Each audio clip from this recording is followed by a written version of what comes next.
Welcome to this video on DNA fingerprinting, also known as DNA profiling. I am Dr. Anjani Kumar. DNA fingerprinting serves two main purposes: determining identity by matching tissue samples and establishing paternity.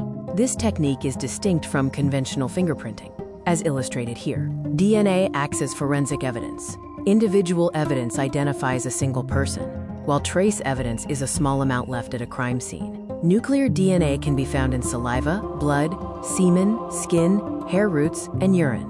mtDNA can be found in hair, bones, and teeth.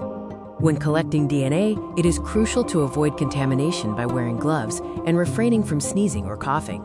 Preserve samples carefully by air drying them, and if wet, store them in a freezer. Basic DNA facts include that it stores genetic information and is tightly coiled to form chromosomes.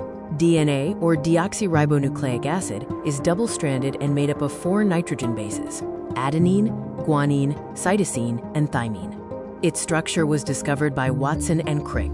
DNA is found in the nucleus of cells, consisting of approximately 3 billion base pairs.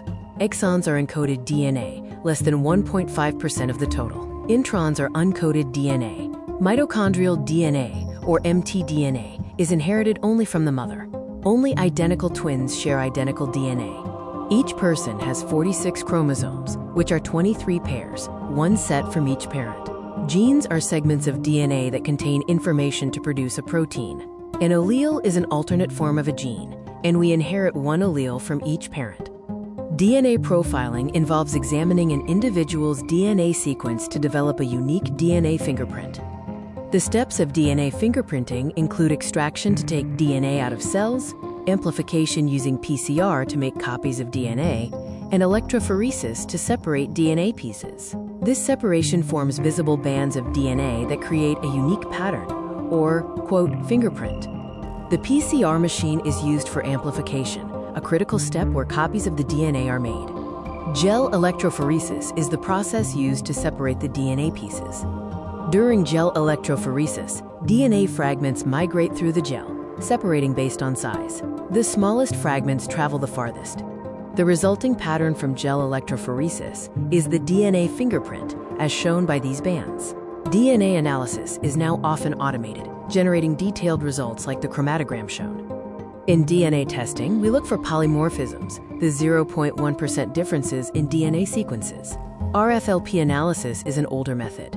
STR, or short tandem repeat, is the most current technology, examining 13 non-coding regions for forensic analysis, even with very small samples. DNA probes are used to identify specific sequences in VNTRs. These small DNA pieces bind to complementary DNA, making band patterns visible, as shown on the gel. Note that probes are not needed for STR analysis. The Combined DNA Index System, or CODIS, uses 13-core short tandem repeat, or STR loci, with specific chromosomal positions to create a profile. Short tandem repeats involve analyzing different lengths of repeated sequences, such as AATG. If both alleles are the same length, it is a homozygote.